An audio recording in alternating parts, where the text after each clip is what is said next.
السلام علیکم ورحمۃ اللہ وبرکاتہ۔ جب اللہ کسی انسان سے محبت کرتا ہے تو یہ نشانیاں ظاہر ہوتی ہیں۔ جب اللہ پاک کسی انسان سے محبت کرتے ہیں تو اس کے گھر میں 4 نشانیاں ظاہر ہوتی ہیں۔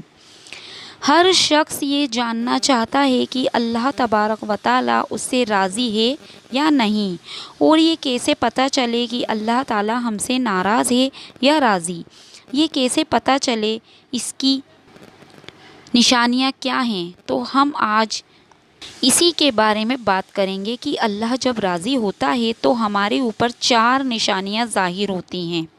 وہ 4 نشانیاں کون سی ہیں، آگے اس ویڈیو میں ہم آپ کو بتائیں گے۔ حضرت موسیٰ علیہ السلام اللہ تعالیٰ سے ہر کلام ہوا کرتے تھے، یعنی کہ اللہ تعالیٰ سے باتیں کیا کرتے تھے۔ انہوں نے اللہ پاک سے فرمایا، یا اللہ آپ کے راضی ہونے کی نشانیاں کیا ہیں؟ اللہ پاک نے فرمایا، اے موسیٰ، جس بندے سے میں خوش ہوتا ہوں، میرے راضی ہونے کی پہلی علامت یہ ہے کہ میں اس کے گھر میں بیٹی جیسی رحمت کو بھیج دیتا ہوں۔ جس بندے کے گھر میں بیٹی پیدا ہوئی تو سمجھ لینا اس بندے سے اللہ تعالیٰ راضی ہے۔ اور جو بندہ دین اسلام کی شریعت کے مطابق اپنی بیٹی کی تربیت کرتا ہے، اپنی بیٹی کو جوان کرتا ہے، یعنی اپنی بیٹی کو دینی علم سکھاتا ہے، اور جوان ہو جانے کے بعد اس بیٹی کا نکاح کر کے اس کو رخصت کر دیتا ہے، تو اللہ تعالیٰ نے فرمایا کہ میں ایسے بندے پر اتنا راضی ہوتا ہوں، اتنا خوش ہوتا ہوں کہ اس بندے کو قیامت کے دن بغیر حساب و کتاب کے جنت میں داخل کر دوں گا۔ حضرت محمد صلی اللہ علیہ وسلم نے اپنے صحابہ سے ارشاد فرمایا، اے میرے صحابہ، جس بندے کی 3 بیٹیاں ہوں اور وہ اپنی تینوں بیٹیوں کی اچھی پرورش کرے، میرے دین کی تعلیم دے، تینوں بیٹیوں کو قرآن سکھائے، حلال کا لقمہ کھلا کر انہیں جوان کرے، جوان کرنے کے بعد شریعت کے مطابق اپنی بیٹیوں کا نکاح کرے اور ان کو رخصت کر دے، تو مجھے قسم ہے اللہ پاک کی کہ وہ بندہ مجھے اتنا پسند ہے کہ قیامت کے دن نفسی نفسی کا عالم ہوگا، وہ 3 بیٹیوں کا باپ اور میں جنت میں اس طرح داخل ہوں گے جس طرح یہ دونوں انگلیاں آپس میں ملی ہوئی ہیں۔